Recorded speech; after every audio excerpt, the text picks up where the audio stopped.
Good morning. The subcommittee will come to order. Thanks for being here. Today, the subcommittee will hear testimony on maritime transportation in the Arctic and the need for United States infrastructure to facilitate safe and efficient transportation. For the first time in recorded history, the Arctic is becoming navigable for large portions each year. Vessel transit through the Bering Strait have increased almost 200% from 2008 to 2017. It is critical that we understand current traffic flows and the steps that need to be taken to ensure that both vessels and the environment are properly protected.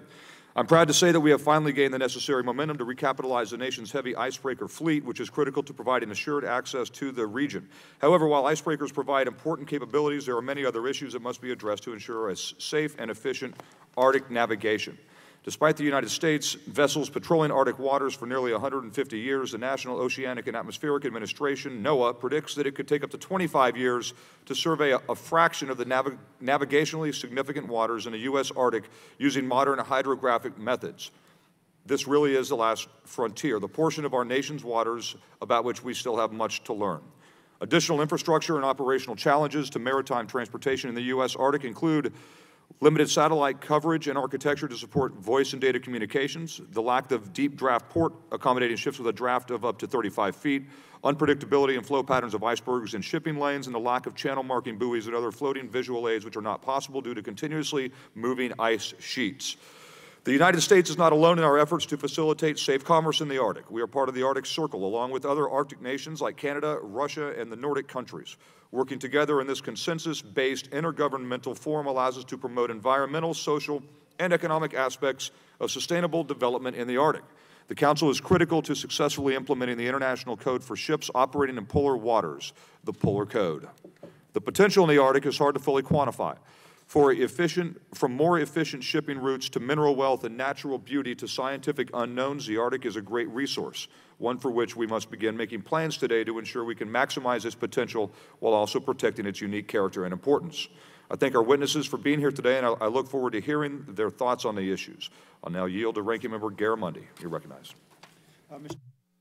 Very much for calling this hearing and for the extraordinary array of witnesses who have depth and knowledge about what is going on in the Arctic. I'm going to try to be brief, but I'm not sure I can accomplish that. There's no doubt that the Arctic is warming, and the climate is creating new opportunities and significant challenges for the federal government, especially for the U.S. Coast Guard. The retreat of sea ice, the opening of previously impassable Arctic waters, and the insatiable demands of a growing global human population will create tremendous competition and pressure among the Arctic and non-Arctic nations to access and develop the untapped natural resources of this nearly pristine region above the Arctic Circle. As our country's sole military maritime law enforcement services, inevitably it will fall upon the Coast Guard to protect the U.S. sovereign interest in the Arctic. Moreover, when called upon, I am confident the Coast Guard will do the best it can with the assets and resources available at its disposal. There's no reason to think otherwise. Certainly, that's the history of the Coast Guard. What does raise concern, however, is whether the Coast Guard, or for that matter, the entire federal government, is adequately prepared for the inevitable. From what I've read in today's testimony, it would appear that the federal government is not. Neither is the Coast Guard. If anything, the federal government appears to have been far too complacent, if not negligent, in establishing a solid foothold for the bona fide federal presence along what will be a vast and mostly inhospitable fourth U.S. coast. The challenges cannot and should not be underestimated, nor the days of empty bromides and recalcitrant comments by many simply have to end. The Coast Guard prides itself on being siempre paratus, or always ready. At present, however, that motto appears to be more aspirational than operational reality. Consequently, the hearing provides an opportunity to establish a baseline of information that we can return to and reassess in future hearings. We need answers to several important questions, such as, is the Coast Guard's recapitalization of its polar icebreaker fleet on schedule? And for that matter, what about the Coast Guard's other capital needs to ensure mission performance in the Arctic, such as ports and facilities? Has the Coast Guard begun to process and of revising its concept of operations in the Arctic to address all the mission needs, especially the maritime domain awareness, search and rescue, and oil spill response. Moreover, are the other federal agencies, particularly NOAA and the U.S. Army Corps of Engineers, aggressively moving ahead with plans to ensure the availability of deep water ports, accurate navigational tools, and communications and telecommunications in the Arctic? These are just a few of the many questions that we have. Let me conclude by saying that we cannot afford to ignore what is unfolding in the Arctic. As a maritime power and Arctic state, the United States must embrace this challenge, for if not, rest assured, other nation states, friend and foe alike, will fill the vacuum. I don't see Mr. Graves here yet. He held a very important meeting yesterday, and I want to thank him for putting that meeting together. The result of that meeting is that the U.S. Navy specifically is not prepared to deal in what is really an ocean, although often covered by ice. Mr. Chairman, I yield back. Thank the ranking member. Today we're going to hear from Admiral Charles Ray, who we welcome today in his new position as the 4-star Vice Commandant of the Coast Guard. Welcome, Admiral Ray. And my favorite flag officer, pilot, I would say. Pilot. We look forward to working with you and Commandant Schultz over the next 4 years to support the Coast Guard and its service members. Also on the panel, we have Mr. David Kennedy, Senior Arctic Advisor at the National Oceanic and Atmospheric Administration, Ms. Heather Conley, Senior Vice President for Europe, Eurasia, and the Arctic Center for Strategic and International Studies, Dr. Lawson Brigham, Faculty and Distinguished Fellow at the University of Alaska Fairbanks, Ms. Molly McCammon, Executive Director at the Alaska Ocean Observing System, and Rear Admiral David Titley, Professor of Practice at Pennsylvania State University.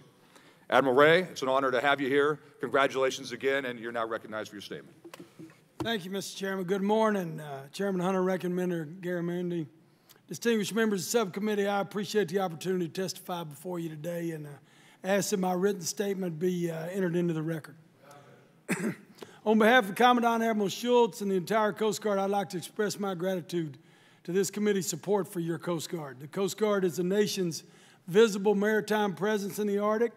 We've been operating there since 1867, and as you all know, it's a region with a tremendous volume of resources. The estimates are that the oil and gas resources north of the Arctic Circle total approximately 13% of the world's undiscovered oil and 30% of the undiscovered gas. Over the past decade, the Arctic has become increasingly accessible. It's evolving, and the actions and intentions of Arctic and non-Arctic nations are shaping the security environment. Our two nearest peer competitors, Russia and China, have both declared the Arctic a strategic priority, and they continue to aggressively develop the capability, capacity, and expertise to exert influence and seize opportunities in the region. With your continued support, I'm pleased to report that the Coast Guard is making progress, operationally and strategically, to achieve year-round access in the Arctic. I'd like to highlight just a couple of those successes. At the operational level, we conduct yearly America's Arctic Shield operation. In 2017, we deployed ships and aviation assets to the Arctic. In just a 4-month period, we completed 28 search and rescue cases, saving 20 lives, conducted joint ice diving exercise with the Navy, hosted an oil spill seminar, visited 41 remote villages, and trained over 4,000 citizens in boating and water safety, and participated in exercise along with DOD, other federal, state, local, tribal, and international partners. At the strategic level, as the chairman mentioned, for the United States to lead in the Arctic, we must maintain a physical presence to exert national security and protect our sovereign rights. For the Coast Guard, the foundation of this presence is U.S. icebreakers, whose purpose is to provide assured year-round access to operate in the polar regions. To this end, reconstituting our nation's icebreakers is one of the service's highest priorities. And we are the closest we've been in 40 years to realizing the first step in recapitalizing the heavy polar icebreaker fleet. And I thank this committee specifically for your efforts in that. As human activity in the Arctic continues to increase, the Coast Guard must maintain annual access to protect our citizens who sail and live on these waters and protect our sovereign interests. In 2017, There were 3 cruise ships with over 2,400 passengers sailed just off the north shore of Alaska's North Slope in waters where mass rescue and pollution response efforts are challenging. This last September, the Chinese icebreaker Shui Long closed close aboard to Nome, Alaska, and requested a medevac to one of their people. So we boarded the Shui Long and took their crew member off there and transferred them for treatment. The point is, we're not alone up there in the approaches to our nation. Finally, we continue to work collaboratively with international bodies like the International Maritime Organization, Arctic Coast Guard Forum to shape governance, mitigate risk, and assure our nation's influence. In conclusion, with the continued support of the administration, this committee, and the Congress as a whole, Coast Guard will continue to lead across the national and international landscape to protect our interests. I thank you all for your unwavering support and for your efforts to ensure that Coast Guard women and men have all the tools they need to safely do their operations.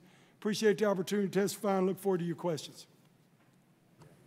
Thank you, Admiral. Next, we have Mr. David Kennedy, Senior Arctic Advisor on the National Oceanic and Atmospheric Administration, NOAA. Good morning, Chairman Hunter, Ranking Member Garamendi, and members of the subcommittee. Thank you for inviting me to testify today on our work to support safe and efficient maritime transportation in the Arctic. The Arctic is a vast, extreme, complicated, and rapidly changing place. The issues and challenges there are multi-layered and require extensive collaboration. To this end, NOAA cooperates with academic, regional, state, and indigenous stakeholders. We also rely on the support of our federal partners in the Coast Guard, NASA, Navy, Interior, Energy, and others. The dedication of over half the U.S. Coast Guard cutter Healy's recent schedule to NOAA operations is an example of that collaboration. For our part, NOAA is glad to support the Coast Guard and their Arctic port access route study and the Department of Homeland Security as they develop their Arctic strategy. Since less than 3% of the Arctic Circle lies within Alaska, international cooperation is also a key to success in the Arctic. NOAA participates in the Arctic Council and its working groups, such as the Protection of the Arctic Marine Environment Group, Arctic Monitoring and Assessment Program. NOAA is also a member of the Sustaining Arctic Observing Networks and the Arctic Regional Hydrographic Commission. NOAA's Arctic work began in 1870 when the Coast and Geodetic Survey schooner Yukon began surveying Alaska waters. Today, NOAA is working to increase its presence in the Arctic. I'll touch broadly on NOAA's services, but highlight our navigation services that support transportation infrastructure. NOAA supports transportation infrastructure in the Arctic with marine navigation products, weather forecasts, oil spill hazard assessments, preparedness and response, and environmental stewardship. These efforts support Arctic residents by improving their decisions, health, economic growth, and cultural vibrancy. NOAA is also working to increase our Arctic security, emergency response, and environmental prediction capabilities. Alaska Native coastal communities rely on subsistence hunting for their nutritional, cultural, mental, and spiritual wellness. NOAA is working with the Arctic Waterways Safety Committee to ensure research vessel traffic is minimally disruptive to subsistence hunting. Vessel traffic through the Bering Strait is predicted to increase 5-fold by 2025, raising the risk of oil and other hazardous material spills. NOAA supports the Coast Guard response by providing oil spill modeling, tools, and data management. Last summer, NOAA participated in a mutual aid deployment exercise on Alaska's North Slope, and with interagency partners provided oil spill response training for North Slope communities. NOAA's navigation, observation, and positioning services, especially nautical charts, are essential to moving goods and people safely and efficiently in the Arctic. Nautical charts are built upon core NOAA competencies and responsibilities: positioning, tides and water level data, shoreline mapping, and hydrographic services. NOAA provides accurate positioning through the National Spatial Reference System. To increase the accuracy of this system, NOAA is collecting airborne gravity data, and this year we plan to reach 95% coverage of Alaska. Along the coast, NOAA's National Water Level Observation Network provides long-term observations to inform the decisions of increasingly vulnerable Arctic communities.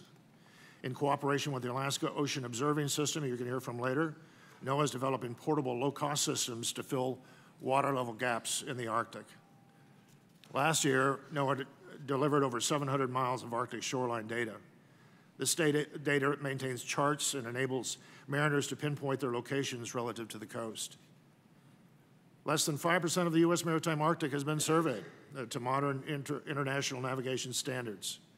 Over the past 3 years, NOAA and contract partners acquired 1,500 square nautical miles of Arctic survey data.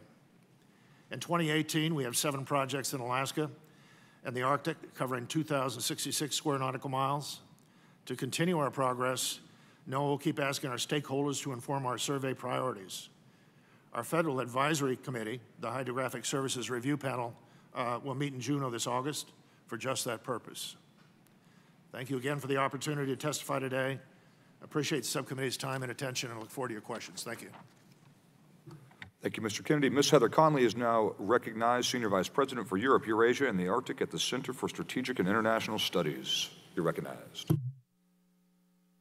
Mr. Chairman, thank you. Ranking Member Garamendi and distinguished members of the subcommittee, thank you for this opportunity to speak to you today. Nearly 8 months ago, CSIS completed an extensive research project that examined our maritime capability needs in the Bering Strait region, which makes this discussion even more timely. With your permission, I would like both my written statement and this report entitled Maritime Futures, the Arctic and the Bering Strait region to be included in the congressional record. Without objection. Thank you. I will just make a few brief points and then cede the remaining time for discussion. Here's the bottom line.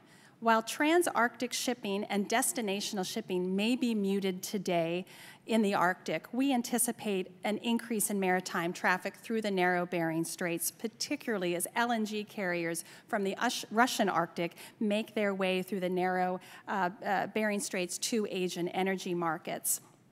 Transits through the Bering Straits have more than doubled over the past decade. And while these increased transits over time will stretch and expose our thinly resourced and outdated capabilities until they are simply no longer able to respond to a major environmental accident or mass casualty incident. It is clear the United States needs a proactive, long-term plan to protect the United States coastline in Alaska, patrol U.S. territorial waters in the North Pacific, the Bering, Chukchi, and Beaufort, as well as enforce our 200-mile exclusive economic zone, as well as our maritime demarcation border with Russia. These tasks are critical to the future prosperity, safety, and national security of the United States. The United States Coast Guard is inadequately resourced to execute this mission in the Arctic, and we therefore are not in a position to sufficiently safeguard U.S. territorial waters and the EEZ when foreign-flagged vessels traverse the narrow Bering Strait. This is an even more pressing issue as Russia and China have both declared the Arctic to be an economically and militarily strategic region, and their policies both seek influence beyond their coastlines to secure their future national interests. Both countries are making substantial economic investments in the Arctic, while Russia is reasserting itself militarily. Simply put, American sovereignty in the Arctic can only be ensured by our maritime presence. But what concerns me the most is that the United States is placing one very big bet that the Arctic will remain of limited strategic value and that our current, mostly seasonal approach will be sufficient. And because Russia and China take such a dramatically different and long-term view, Russia and China view the Arctic over the next half-century. We view it in the next budget cycle. The United States must assess our national security and strategic implications if Russia and China pursue their strategic interests and we do not. So here's some of the questions that we need to ask ourselves. Could the United States lose access to portions of its maritime Arctic in the future? What are the implications if America's Arctic resources are exploited and infrastructure is constructed by Chinese firms rather than American firms? What if, in fact, Russia and China are simply overextending themselves economically and militarily in the Arctic? Is it the right approach to allow them to do that while the United States husbands its resources? Which nation has the Arctic's future right?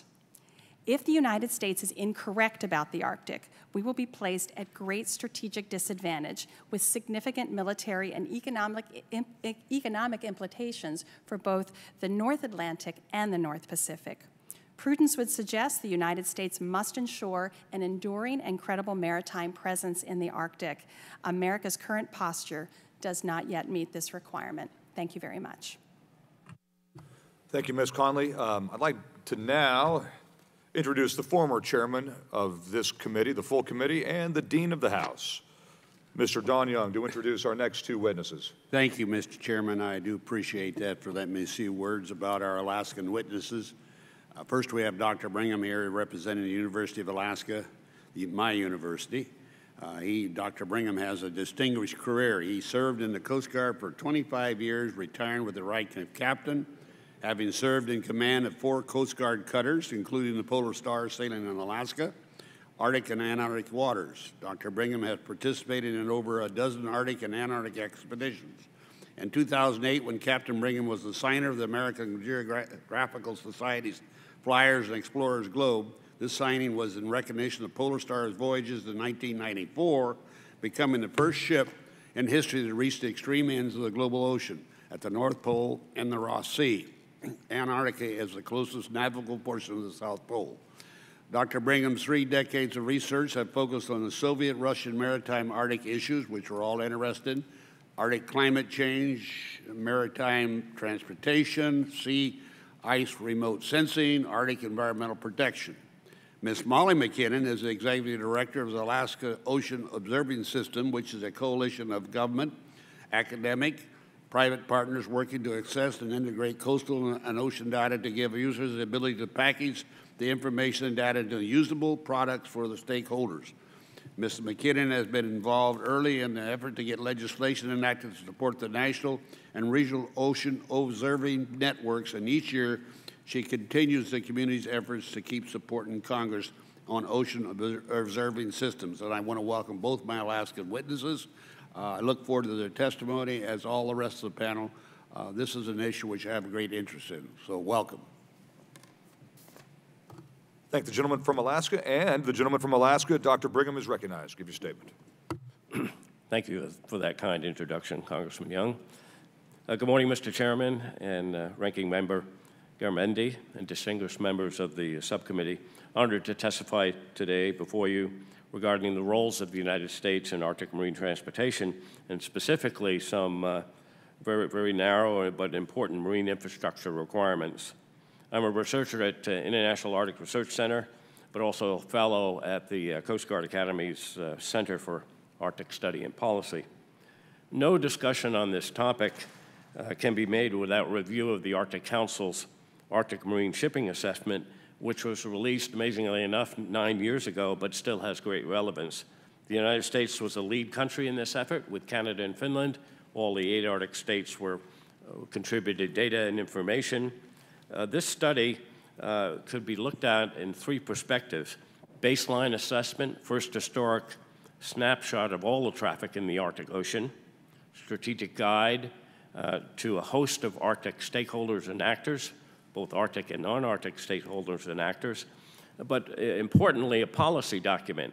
The 17 recommendations of AMSA, the Arctic Marine Shipping Assessment, were vetted, negotiated, and approved by the Arctic ministers of the 8 Arctic states. The recommendations, 17 recommendations I won't list here, but were divided into 3 interrelated themes: enhancing Arctic marine safety, protecting Arctic people and the environment, and most importantly, building the Arctic marine infrastructure. There's no Arctic marine infrastructure in the Arctic today, except for the coast of Iceland, the northern coast of Norway, and northwest Russia. Really, in the rest of the place, there's no salvage, SAR, environmental response, environmental monitoring, a whole list of infrastructure that are required for safe navigation, of course, and protection of the environment, but particularly for facilitating efficient and safe marine transportation. The AMSA report did point out that the changes in the Arctic and the future of Arctic marine transportation certainly are related to sea ice, greater marine access, extraordinary change, profound change in Arctic sea ice, which will allow longer seasons of navigation. But the priority issue is this.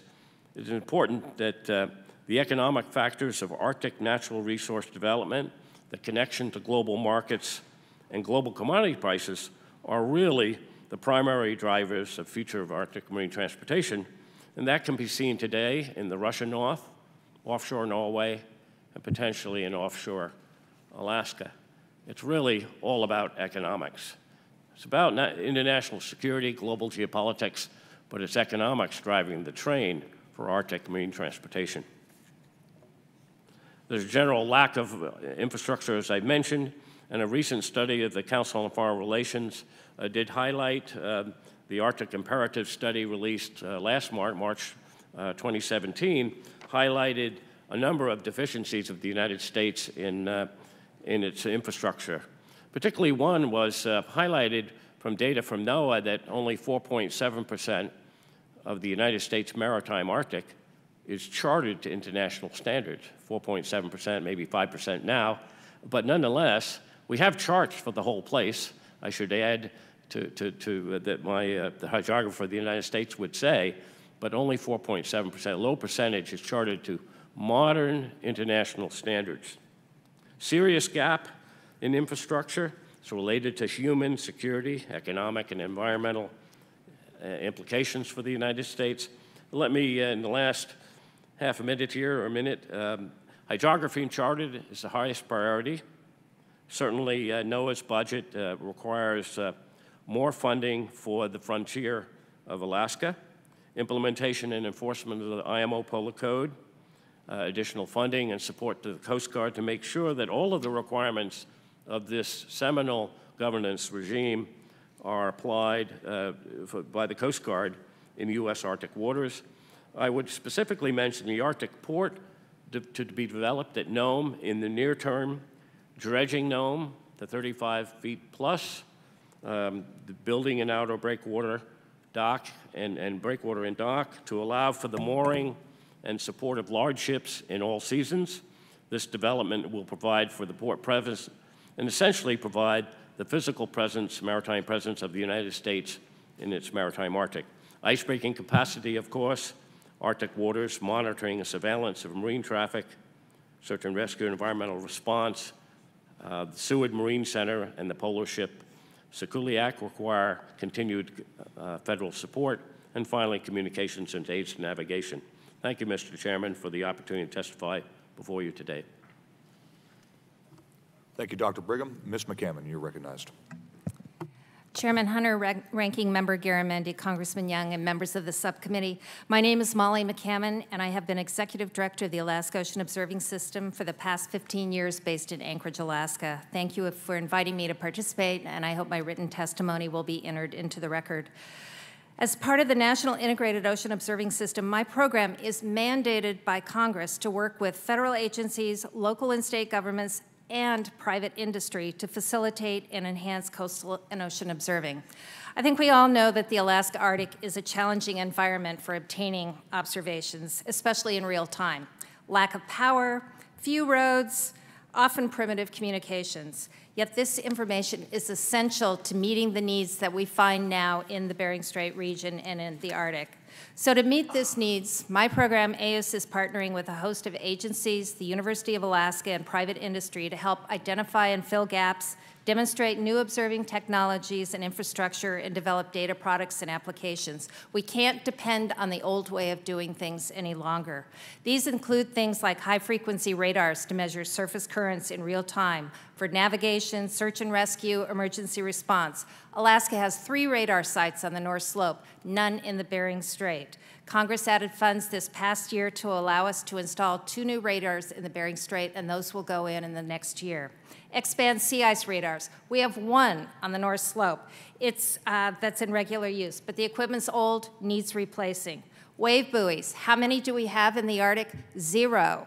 But with congressional support this year, we are putting one outside the Port of Nome later in July and August. For the first time, that will be done operationally. Real-time freeze-up detection buoys. We're trying to keep assets in the water as long as possible before freeze-up, and we've been piloting the use of these buoys. They show a lot of success and could be used throughout the Arctic. Accurate water levels. needed for safe navigation, mapping and charting, storm surge forecasting, informed emergency response. Our entire coast, we have 4 federal tide gauges throughout those entire coasts. More are needed. But these don't work everywhere, and they're expensive and hard to maintain. So we've been working with the state, NOAA, and several private companies to test a number of cheaper alternatives. Of particular interest is the use of GPS reflectometry techniques that have been pioneered by the space weather companies that require less power and are easier and less expensive to install and maintain. The use of AIS, Automatic Identification System, is vessel tracking. Use of these stations, we're expanding those and putting weather sensors on those stations so they can have dual purpose and provide local, tailored wind conditions alongside vessel tracking information. There are now 8 of these in the Arctic, with 2 more planned for this summer. We're also using the AIS data to work with the Coast Guard and with NOAA to help prioritize hydrographic services so we can really focus on what are the key essential areas that need to be surveyed immediately. A key element of national security and marine domain awareness is an understanding of the changing marine ecosystem. So we are working with partners to establish a network of state-of-the-art ecosystem moorings and the use of autonomous underwater gliders to observe underwater conditions in near real time and track marine mammals, especially those that may be threatened or endangered, especially near a lot of activity that's happening offshore. And lastly, AIS is now operating a NOAA-certified regional data assembly center with web-based analytical and visualization tools and products to help the Coast Guard, NOAA, and others integrate observing data and do their jobs better. How can Congress help? First, as the Arctic continues to become more accessible and receive greater attention and use, the United States needs to invest in additional observing assets in the region to ensure that we have the marine domain awareness to manage that usage, respond to potential emergencies, and provide for the nation's security. Second, all the activities I've described here all depend on substantial partnerships and leveraging of resources. These need to be fostered and enhanced with additional mechanisms for the ability to transfer and share funds among federal agencies and with the private sector. And third, many of these activities do depend on our integration within the National Integrated Ocean Observing System program. H.R. 237, sponsored by Congressman Young, would reauthorize that program and is now before the House Resources Committee. And I urge its passage and adequate funding for that program. In conclusion, I appreciate the opportunity to speak to you today about the United States' role of ocean and coastal observing in the emerging Arctic and look forward to answering your questions. Right on time. Wow, Ms. McCammon, thank you. Go Alaska. All right. Admiral Titley, you're recognized. Thank you. I feel like although everything has been said, not everybody has said it. Thank you, Chairman Hunter, Ranking Member Garamendi, and distinguished members of the subcommittee for the opportunity to present today. I'm David Titley, and I currently serve as Professor of Practice in Meteorology and Professor of International Affairs at the Pennsylvania State University. Had the privilege of serving in the United States Navy for 32 years and retired in 2012 as the oceanographer and navigator of the Navy and director of U.S. Navy's Task Force Climate Change. I serve in an advisory capacity on numerous Arctic and climate-related think tanks, including the Center for Climate Security. Basically, though, I'm really just a recovering weather forecaster. In the Navy, we have a saying, just give me the bottom line up front or bluff. So here's my bluff for today's hearings. The Arctic's physical environment is changing faster than any other place on Earth today. Today's Arctic climate continues to warm at a rate twice that of the rest of the world. These changes in temperature cause the Arctic sea ice to change in 2 ways. It's not only decreasing in extent, but also rapidly thinning. These changes combined lead to a much more variable, dynamic ice pack that will make maritime transportation more tempting, more feasible, and paradoxically more hazardous due to rapidly changing and less predictable conditions. 2, our rivals are paying close attention to the changing Arctic even if we are not. The Russians are actively monetizing their northern sea route and rebuilding their Arctic military capabilities, albeit from very low post-Cold War levels. China declares itself to be a near-Arctic state and intends to jointly build a polar Silk Road as a northern flank in its Belt and Road Initiative. China also continues to court the Nordic states and Greenland. 3, we need to address the Arctic by taking a system of systems approach. We need to address our security, economic, scientific, and social issues in the Arctic while simultaneously understanding the motives and intentions of Russia and China and reassuring our friends and allies. In keeping with the topic of today's hearing, I would highlight some of the key Arctic shipping issues. The old Facebook status said it best. It's complicated. Although the temperatures are warming in the Arctic and the ice is melting at unprecedented rates, it can still be very cold. At minus 30 degrees, it doesn't matter if it's Celsius or Fahrenheit, it's cold. And it can be foggy in the summer, which reduces visibility and impairs the safety of transportation. There is still much work to do charting safe passages and routes for the Arctic. If you get in trouble, you may be on your own.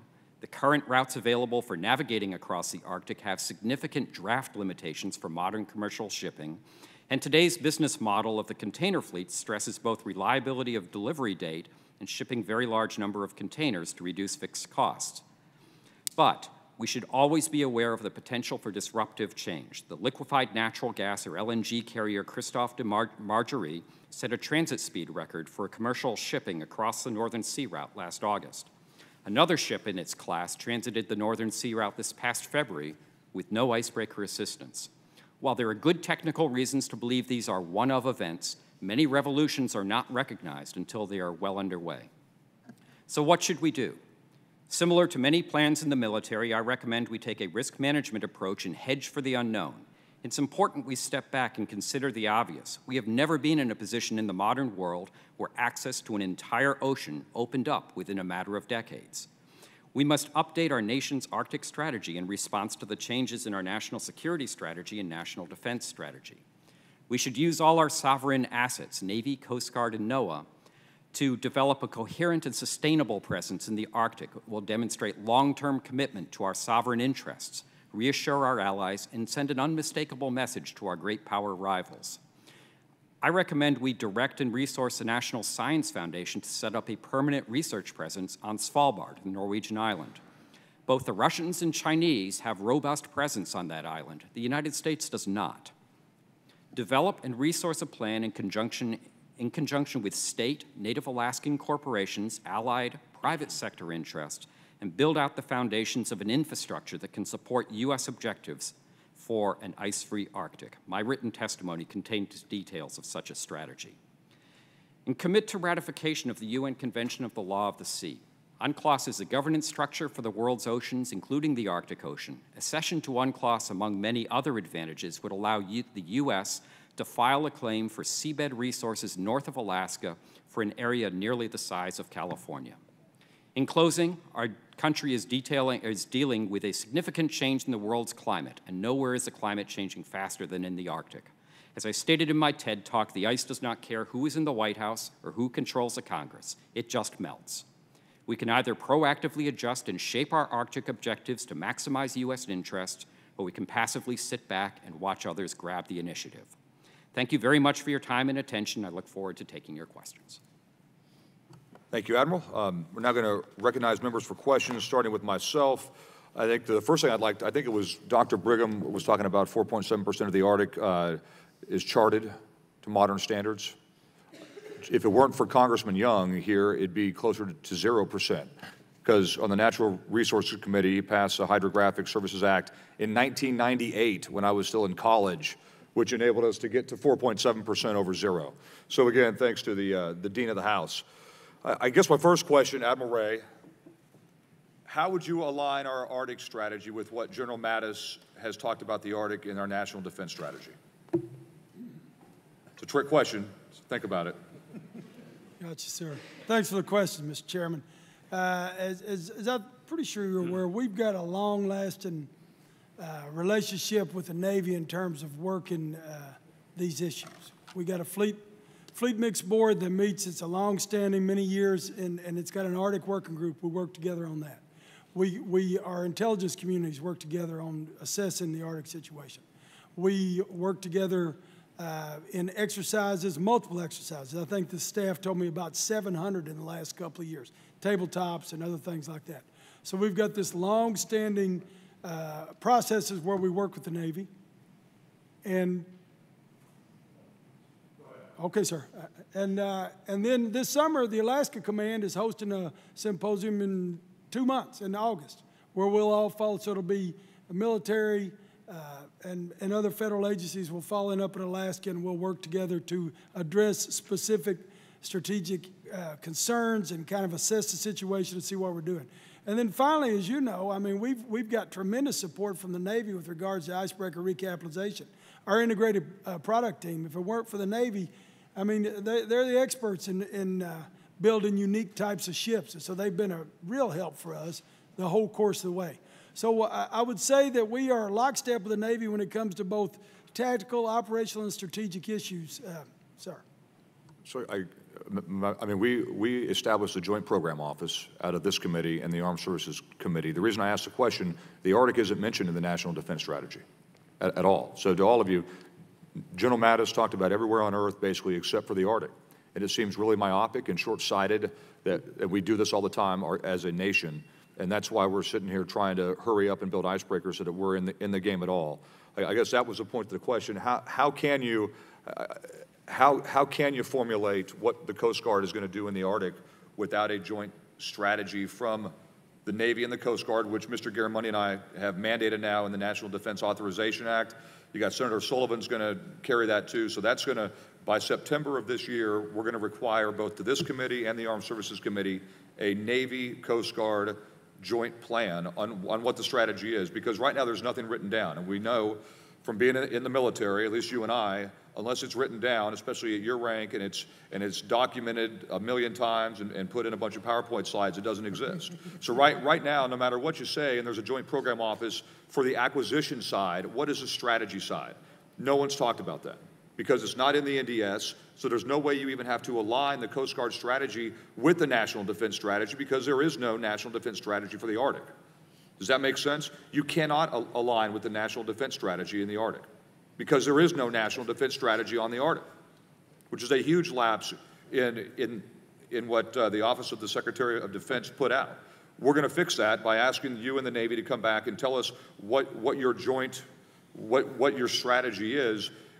If you have a joint strategy, does that help the Coast Guard? I mean, if you have a strategy from the Department of Defense that says, here's our goals in the Arctic, here's what we want to do over the next 30 years, here's our plan, I would think that would inform the Coast Guard massively, and NOAA and everybody else here on what kind of equipment you're going to have, the accessibility, what's going to be in the region, all those kinds of things. That's my question. How do you know what the Coast Guard's supposed to do if there's no joint strategy between you and the other ocean service? Well, sir, we've been up there for a while, and so we've assessed the situation over the last 150 years, and we've had 4 commandants in a row that have talked about this fourth ocean that you talked about in your opening comments, and so I think we've done a pretty decent job of assessing the situation, and we've got this long-standing 200-year relationship with the Navy, so I certainly am not disagreeing with you. I'll just say that we're not operating independently, and so we're ready to roll up our sleeves and work with the Navy as the direction comes out, sir. Okay, I would just say, long term, the reason we're asking you to come back in three months is to present a strategy because there isn't one. That's it. So we can build the ships, and we're doing that now, finally. So the ships, the icebreakers are going to be built. There needs to be a strategy to go along with that. And if OSD is not going to do it, which they haven't done it, I would recommend that you do it. The Coast Guard should come up with your strategy. What is your strategy? Because the Navy doesn't want to be in the Arctic. Remember, oil right now is at $65 a barrel. You can bet $1 million that as soon as it goes up to $80, $90, $100 a barrel, all the big oil companies are going to be back in the Arctic again. There's only one reason they're not in the Arctic, only one, because oil is cheap right now, cheapest. Once that changes, they're all going to be there again. And then it's going to be a mad dash rush to how do we support all this activity in the Arctic, because they're going to be there as soon as it goes up again. Boom, they're all going to be there. With the stuff that they put down when oil went down under $100 again, that they just left everything sitting there and they're going to be out again. It'd be great to have a strategy for what our plans are and how you're going to incorporate the icebreakers as a service before all that happens. And then it's got to be done within days as opposed to the time we have now and the luxury of time. With that, I'd thank you all for being here again. I yield to the ranking member. Mr. Chairman, I want to thank you and the Dean of the House for bringing an extraordinary panel before us, raising critical issue. The language is in the House version of the NDAA should give the Department of Defense a swift kick to deal with the Arctic Ocean. You're quite correct, Mr. Chairman, when you said that the Navy has no interest. Yesterday's meeting that Mr. Graves put together was shocking in that the Navy simply has abandoned the Arctic Ocean, other than submarines. No surface interest at all. And if I'm wrong, I'm ready to have the Navy come and tell me that I'm wrong in my assessment of yesterday's meeting. I think my question is one that I don't expect a response, but I would like it in writing.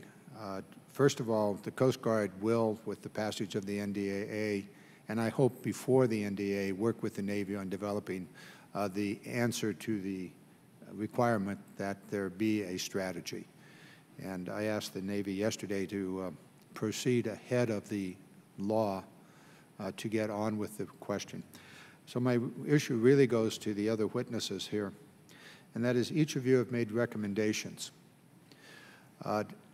I don't expect the Department of Defense, since they totally ignored the Arctic in the National Defense Strategy, to come up anytime soon with a proposal, but each of you have made recommendations.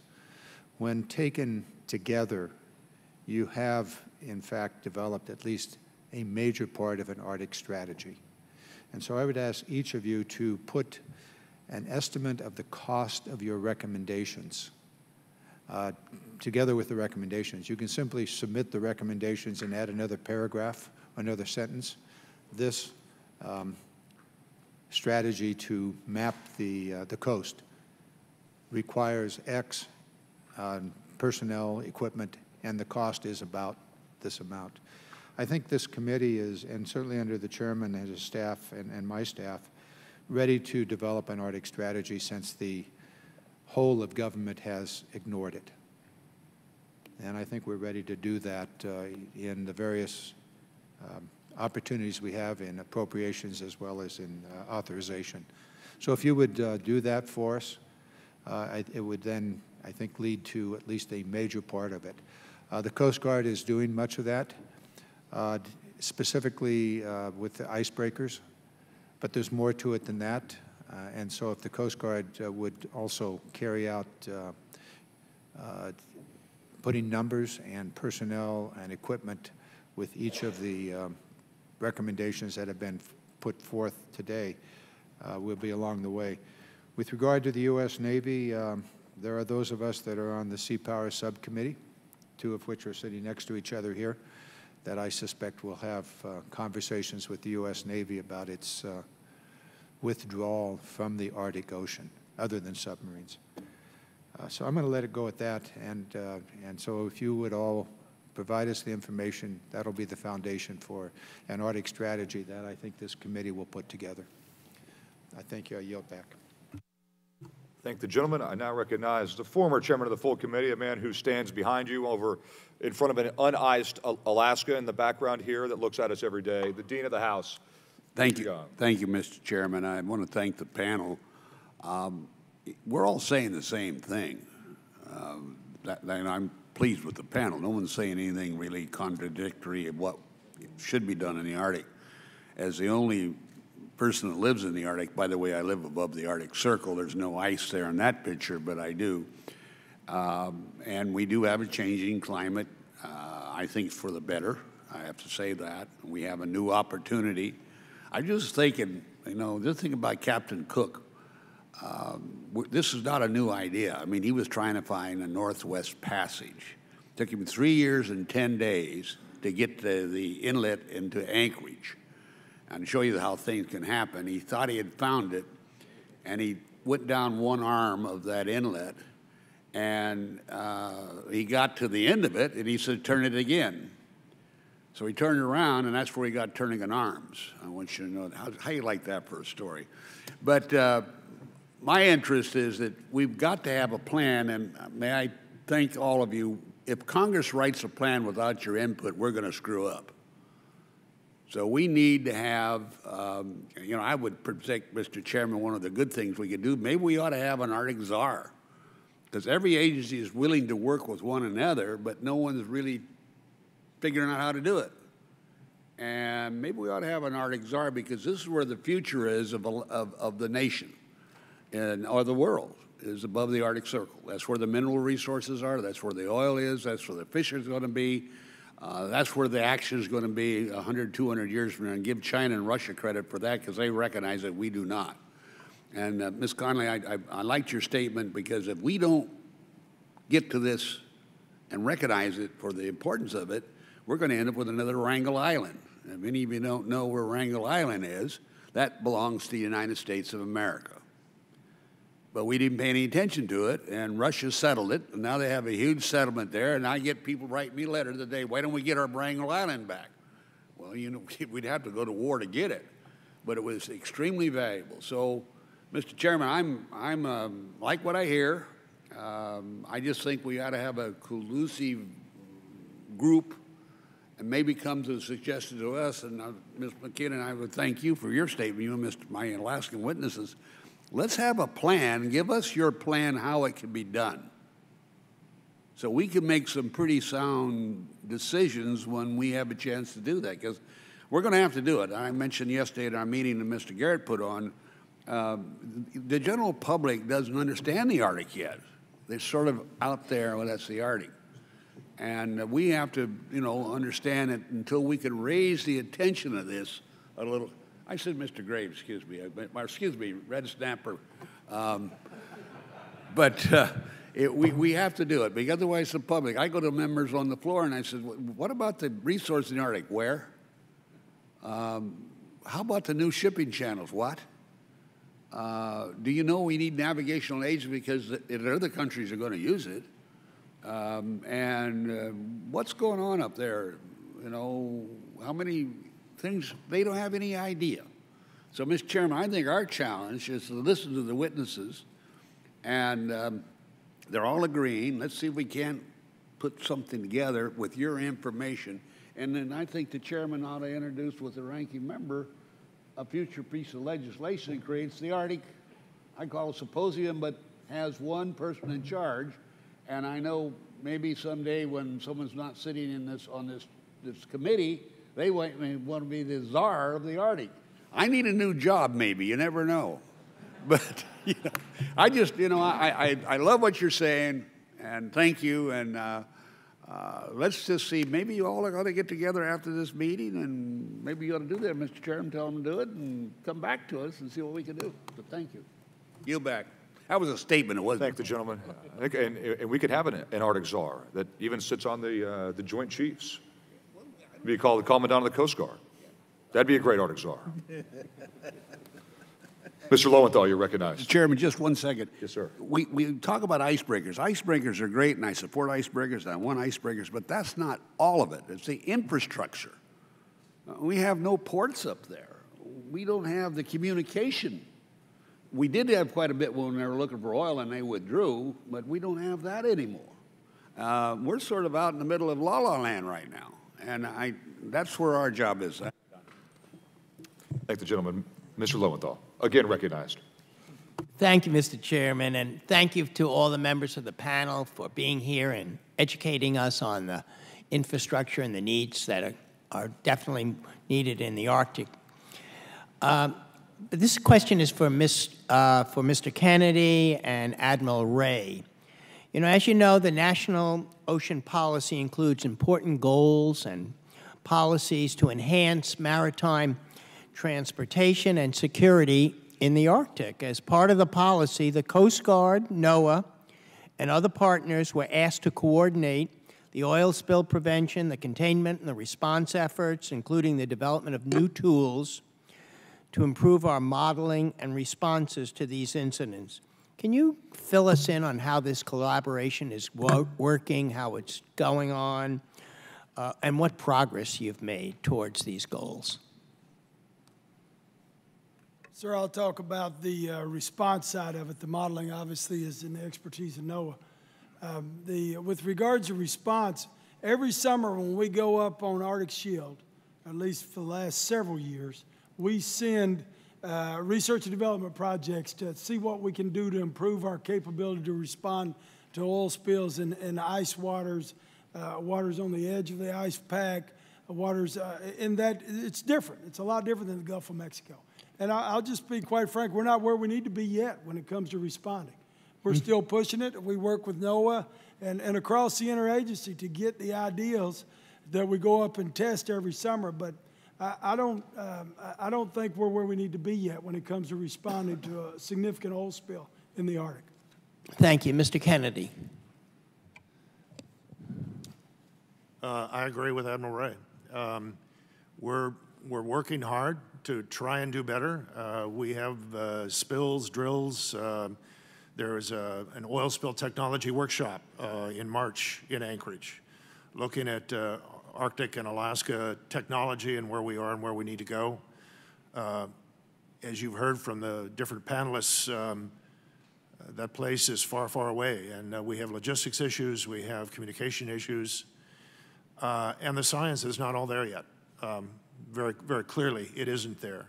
And with the dramatic changes, it's pretty hard for us to keep up with the research, to stay on top of those changes and how they relate to responding to a spill and any other sort of hazardous issue. So we're not there. We're working on it. There is a lot of focused interest and attention, but we're not there yet. Thank you. I want to follow up, and this again is for Mr. Kennedy and Admiral Ray on these, where we're going in terms of the policies and how far and where we are. You've indicated that we're really not there in implementing what we really need to do. And so I would like to know how we're engaging all the stakeholders as we plan for this ocean future.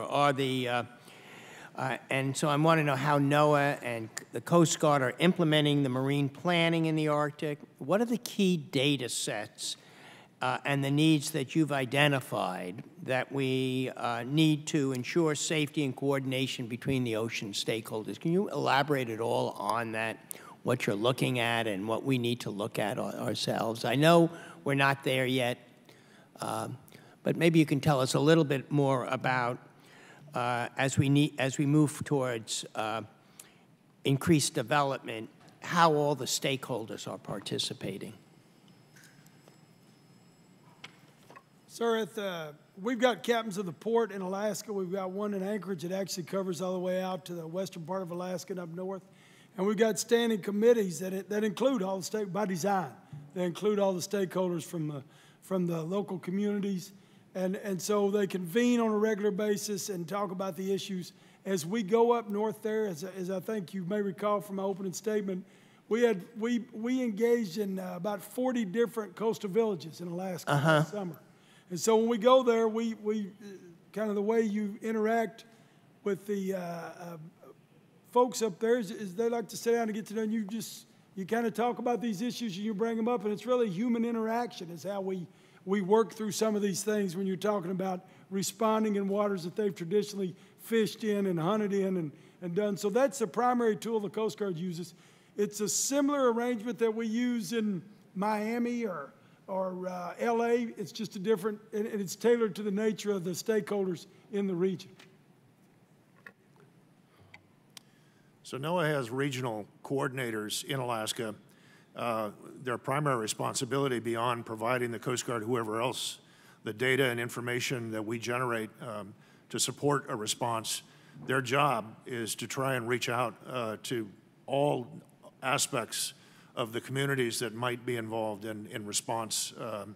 So that includes down to and including, as Admiral Ray said, the indigenous folks. I think I mentioned in my testimony, we've actually gone out and done training in some of the villages. But that also includes academics. The state of Alaska is a very, very strong partner. We interact with them on a regular basis, as well as the Coast Guard. I mentioned in my testimony again, several other federal agencies, Interior, BOEM in particular. We spend a lot of time working with them.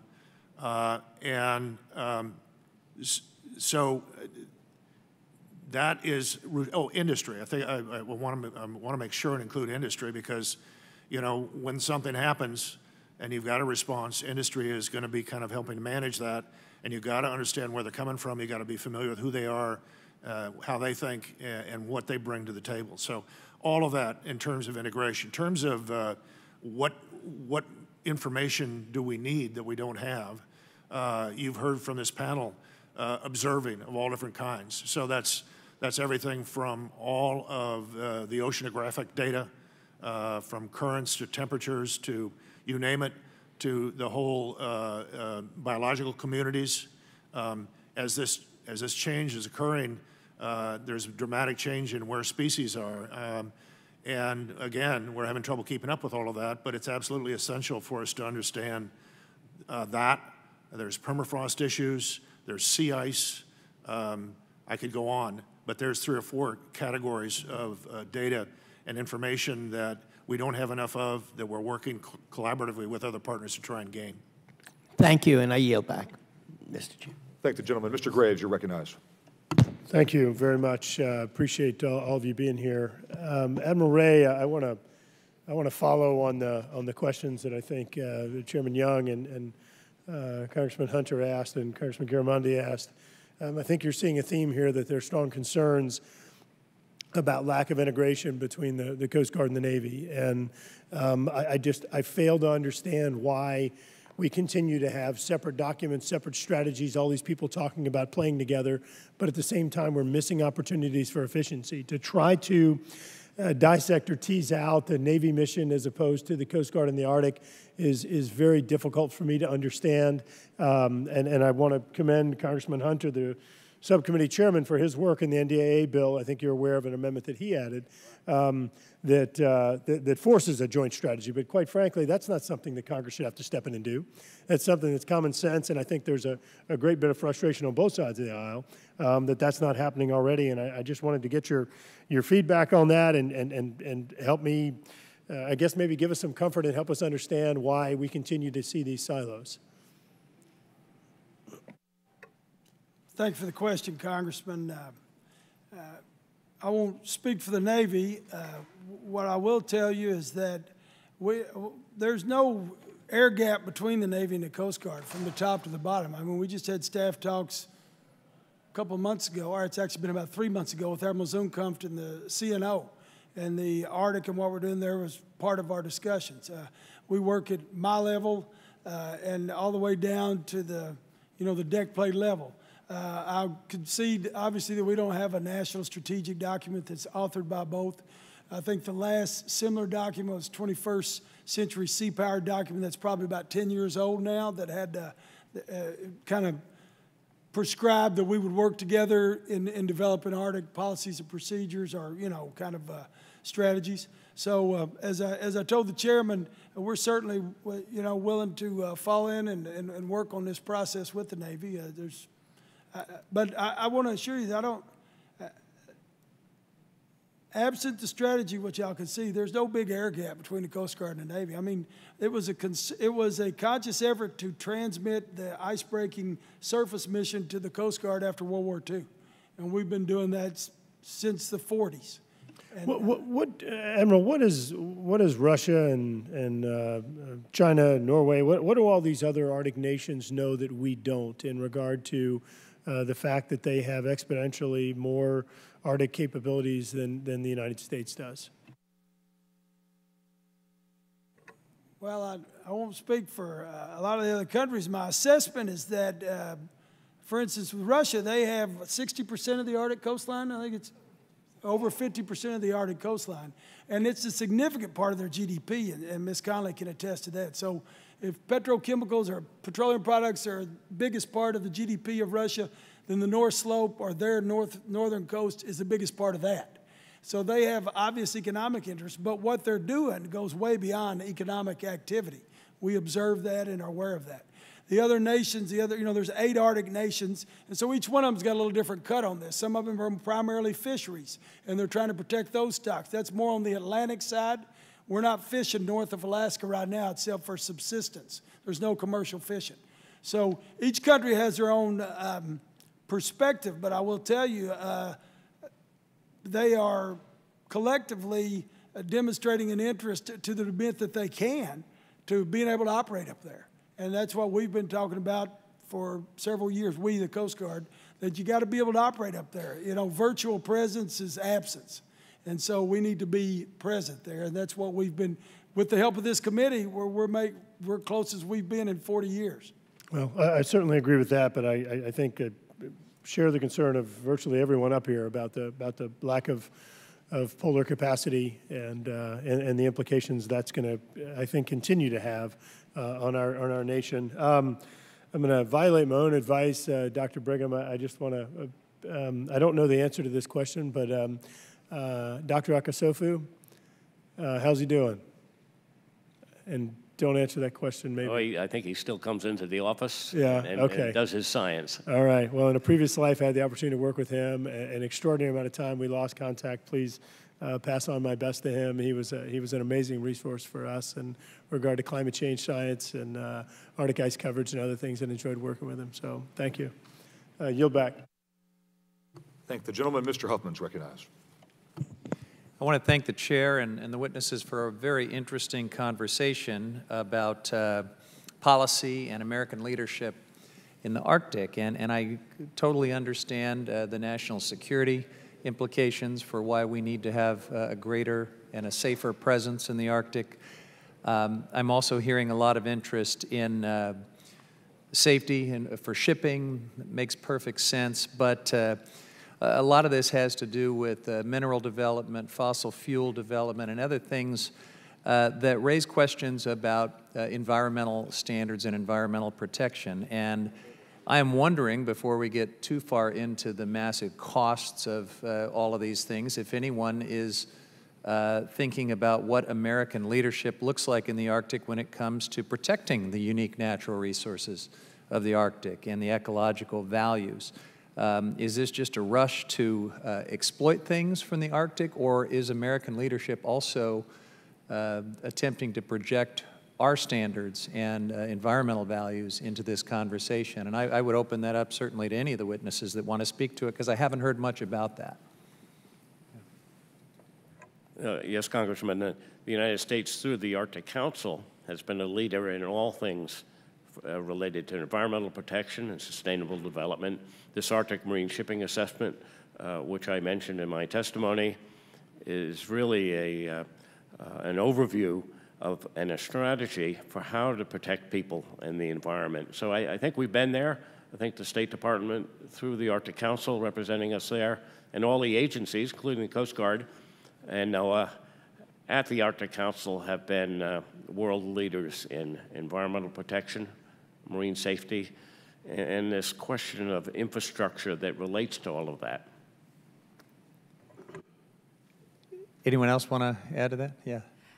Congressman, I'd also add, I think there's some exciting opportunities. You look at the 5 Arctic coastal states plus 5 major fishery states joining together in placing a moratorium on fishing in the central Arctic, the high seas. That's a preemptive diplomatic effort to make sure the science is there before the fish arrive. Yeah. And so I think that's a good example. We know there's going to be work to look at biodiversity beyond national jurisdiction. That's looking at the high seas area, again, to ensure that we have strong biodiversity. The Arctic is front and center at that conversation. We also have, even in the business community, the Arctic Economic Council is very focused on making sure that any investor, any business practices in the Arctic have the highest standards. It takes extraordinary stewardship to make sure that any economic activity is done at the highest level. But this is something that we do have practice with, but we have to ensure it. So I think there's actually some very good news on that front, marine protected areas, but it does require continued vigilance. All right. I appreciate that very much. I want to, if I can, ask specifically about black carbon. And Mr. Kennedy, I know that the United States is trying to make some progress. The International Maritime Organization, it's my understanding, is moving fairly slowly on addressing emissions pollution, particularly black carbon. Current targets by the Arctic Council nations to reduce black carbon emissions, many people believe need to be strengthened, and we need a more active U.S. role in leading that change. So I would like to ask you if you think it's true that the Arctic is particularly sensitive to black carbon from maritime emissions and the implications of that. It's certainly true that black carbon is a contributing factor. NOAA is not a leader in the discussion about black carbon. I can say what I just said because I've been in many conferences and sessions where EPA, for the most part, has led the discussion about black carbon and what That's needs to be not very done about it. reassuring right now, but please continue. I can't claim to be an expert, but yes, indeed, it is an issue. Everybody from the Arctic Council to science ministerials have been discussing it, and it has been a little bit of a slog. And would you agree that without adequate international regulations that address these maritime emissions, rising Arctic maritime transportation because of this will actually accelerate the already alarming trends we see in the Arctic? I don't think I can be the one to make that statement, but I think logically, if you have additional activities going on there, carbon is going to be an issue, and it's an issue. Thank you. Thank the gentleman. Mr. Garamendi is re-recognized. Thank you, Mr. Chairman. Mr.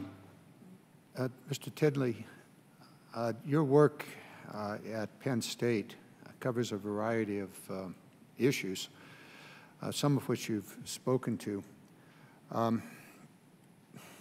First of all, is there any doubt that the climate in the Arctic is warming and that there is going to be an opening of the sea channels? Well, thank you, sir, for the question. I think there's extremely high confidence the Arctic will continue to warm, and the only question on a seasonally ice-free Arctic is not if, but when.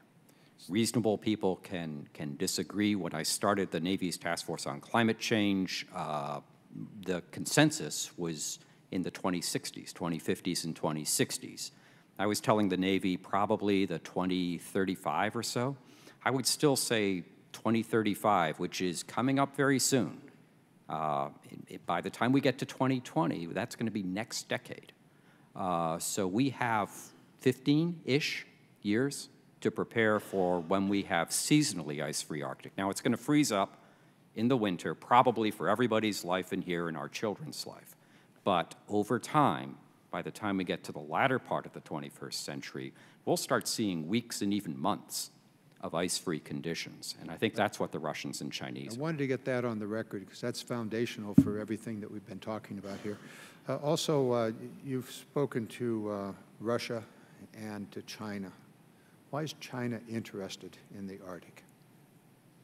I think China is interested, well, first, Heather Conley down at the other end of the table here is really the expert on this. But as I understand this, China is looking at this primarily from an economic perspective.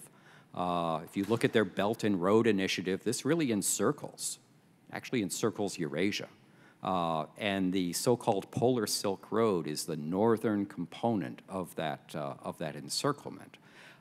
So I think they see this as if you put China as the hub of the late 21st century, early 22nd century world, they want to ensure they have resources. They also look at their fossil fuel resources. I'm sure you're aware that the Chinese are very concerned about the Strait of Malacca. They think the United States could interdict their supply of energy through the strait. Whereas if you're bringing it across the top of Russia, which is at least their friend for now, and through the Russian waters on the side of the Bering Strait, I believe if you're in Beijing, you see that as a more assured access along with landlines through Russia for energy. Earlier today, I was at a meeting in which it was stated that the critical importance of being on the key committees. China is imposing itself on the Arctic Council, and as I understand it, seeking a position at the committee level, and therefore will be in a position to direct or to influence the decisions. Is that correct, Ms. Conley and Mr. Brigham? Dr. Brigham, jump in. Yeah, no, I think the 8 Arctic states have control of the Arctic Council. There's no question about it. They have non-Arctic state observers like China and India, Italy, 13 non-Arctic states. And so they observe, they participate, but minimally. It really is the 8 Arctic states and the Arctic Council, which is a consensus body, intergovernmental forum with non-binding, generally, decisions. So it's a weaker body, but nonetheless focused on environmental protection, sustainable issues. China has a voice with other non-Arctic states, but I would argue not an overwhelming voice there. But they are at the table. Mr. Kennedy, you jumped in, and Mr. Conley, you both kind of sat up in your chair when I raised that question. Thank you. Just on the China's role in the Arctic Council, I think what we're seeing is a growing confidence since they became permanent observers in 2013. They're managing their way through the working groups. It is their funding and their scientific presence and activity. They're opening new scientific research centers in northern Iceland, their presence in Greenland. They believe they have a valid role. Their environment is impacted by the changes in the climate, although there's some scientific dispute whether mid-latitude countries are impacted. So they think they have a science presence, and the funding of indigenous groups and elsewhere are building that credibility and that voice. The Arctic Council has an observer's manual. Well, they have to follow that procedure, but I would say their funding, their presence, their visibility, not unlike that we've seen in Antarctica with their growing science presence. Science is presence. Presence it ensures that sovereignty. Just to follow up with Admiral Titley, we have had a longstanding, in fact, Lawson came with us, a Track 2 dialogue with China's Arctic scholars for the last 3 years that looks at China's interests in the Arctic. I would absolutely say it's shipping, it's the diversity of those shipping routes, absolutely from the Straits of Malacca, but it shortens by up to 30% east-west transit for Chinese goods. It is absolutely an energy requirement, mineral resources, rare earths, which is why they're particularly interested in Greenland, potentially Iceland, and the mining capabilities, as well as the LNG and their participation in Yamal, the protein, the fishing stocks, which I think is an undervalued issue that Beijing is quite interested in, which is why they wanted that seat at the table to be part of that 5+5 dialogue that I mentioned to you.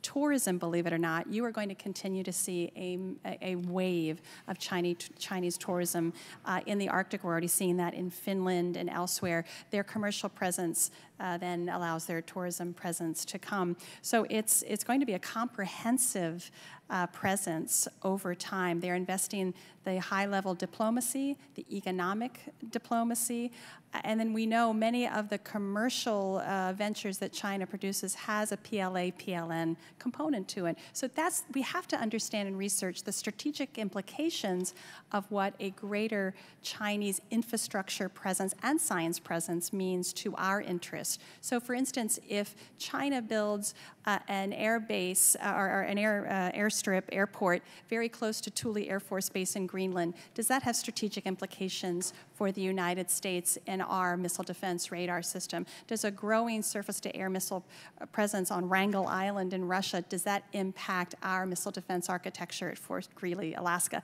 Those are the types of questions we have to really start asking. That's the strategic look ahead that's been missing, in my view, in all of our Arctic documents that we've produced over the last several years. I thought you were going to mention Djibouti rather than Iceland, but... I have nothing to add to that. That was a very comprehensive answer. Admiral? Yeah, I would only add to Ms. Conley's statement, in addition to the resources, I think another reason China's looking so hard at Greenland, at Iceland, Norway, they're looking for an eastern terminus for a transpolar route. We don't even think of a transpolar shipping route. We have, just like 9/11, we have a failure of imagination.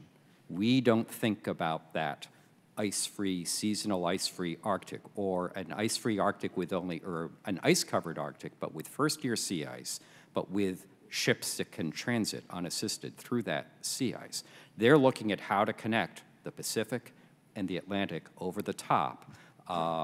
And, you know, sometimes we laugh at how they do it. It's a little clumsy from time to time, but less and less each day. So this is not only a twofer, but multiple things. Everything that Ms. Connolly talked about, plus how do they control, how do they have first say in the strategic Atlantic port for the Arctic for that over-the-top route? I think your answers to the question I raise make my point, is that China is a major player and is using its economic power and political power to influence the policies in the Arctic. I think that's underway. If I might, Mr. Chairman, we make our task is to make choices. We are in the process of choosing to spend $717 billion this year on the Department of Defense. If we took $1 billion of that, which is 1/13,000 of that money, $1 billion, and spent it on the Arctic, just did a quick calculation here, we would have $700 million a year available to build icebreakers. In other words, we could build the 6 that are said to be required over the next decade. We could have $50 million a year for shore facilities, for the Coast Guard and science. You have $50 million a year for communications, $50 million for domain awareness, $50 million a year for mapping, $50 million for research, and another 50 for whatever else you want to do. $1 billion of the $717 billion that we intend to spend on the Department of Defense this year. Food for thought. And that's why I asked each of you to put numbers and material and people, whatever, behind each of your recommendations. Because our task is to make choices. And talking to our colleagues here, we may very well want to do an Arctic strategy piece of legislation. I yield back. Thank the ranking member. This is probably the best panel we've had on the Arctic since I've been the chairman, which has been 6 years now. This is the best panel. Everybody always disagrees on stuff, and that's fine, but I think you all agree on 2 things. The Arctic's opening rapidly, and it could be even faster than we think, and technology allows our competitors to move there faster than we might think. People always do what we've never been right about where the next war is, never, never. We always prep for the wrong place, always, and that's just a fact of life, and I think the Arctic is one of those places, and I joke with my friends that we here in Congress are on the board of directors of America. We are, kind of, and the Navy right now is in its warfighting box, its warfighting bubble, if you will. With Korea, we're no longer locked in a massive land war in Iraq and Afghanistan, so there's money going to the Navy again for ships, and they're looking at Asia, and they're looking around the world, and they're in their war bubble, and that's fine. And the Arctic is not where they're not playing at war in the Arctic right now, so it's not a priority. That's my opinion of why they're not involved. Mr. Young brought up a czar of the Arctic. We have a czar of the Arctic. Admiral Ray, it could be you, it could be Commandant Schultz, but it should be somebody. I mean, you're already here. You're already doing it.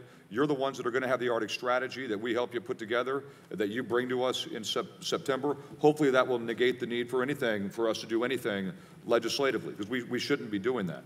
But we need to make sure that you are. So you all agree on one thing. The Arctic's opening up very quickly, and 2, we're slow in our ability to, we're slow right now in our planning for how to not just extort the Arctic for natural resources, but how to make sure everybody's going to be up there and being clean, driving clean, fishing well with what they're supposed to. I mean, we have the oversight over that around the world except for there.